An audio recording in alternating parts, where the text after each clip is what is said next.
Have our ruling clowns finally killed the golden goose that for 200 years made each generation of Americans richer than our parents?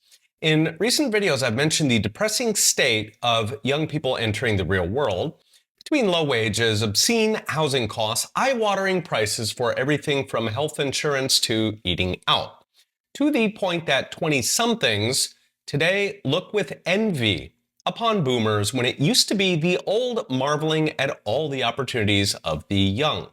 I also mentioned a few days ago how real-world inflation measures agree, suggesting that the government has been lying about inflation and we may actually be quite a deal poorer than we think.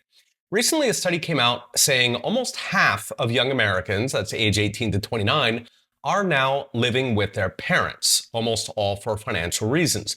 Many were driven there during lockdowns and now remain locked in by low wages and soaring prices. As Bloomberg put it, the American dream is becoming the, quote, American illusion for the young. The problem isn't just kids in the basement. We've got a concerning array of indicators going the wrong way fast.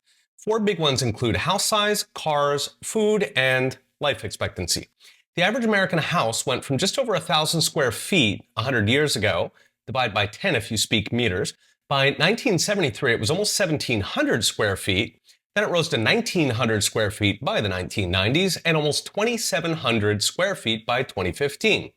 And then it broke, falling rapidly so that 7 years later, the average house is down to just over 2,200, almost a fifth smaller for new houses.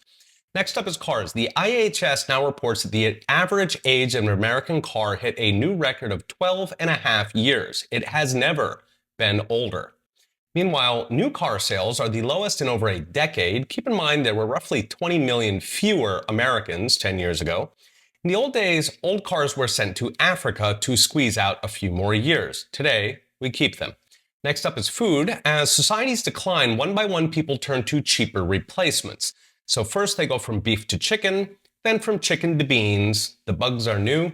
In fact, the West is well along this process. In America, cheap chicken has been crowding out pork and beef really for decades, while meat consumption is falling outright across Europe. Germany just hit a 34-year low in meat consumption. The media will cheer that on, celebrating every involuntary vegetarian to get those carbon footprints down, perhaps browbeating we hold out meat eaters to enjoy some bugs. They are, after all, cheap. Finally, life expectancy. In the US, this peaked in 2015, halting literally centuries of rising lifespans ever since the beginning of the Republic. Even outside COVID, we're looking at 7 years now of falling life expectancy. Part of it is fentanyl and addiction, which are both proxies for homelessness, and part of it is diet, those cheap processed carbs instead of pricey meat.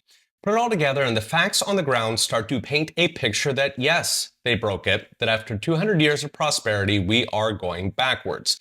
So what's next? Brought to you by Unchained.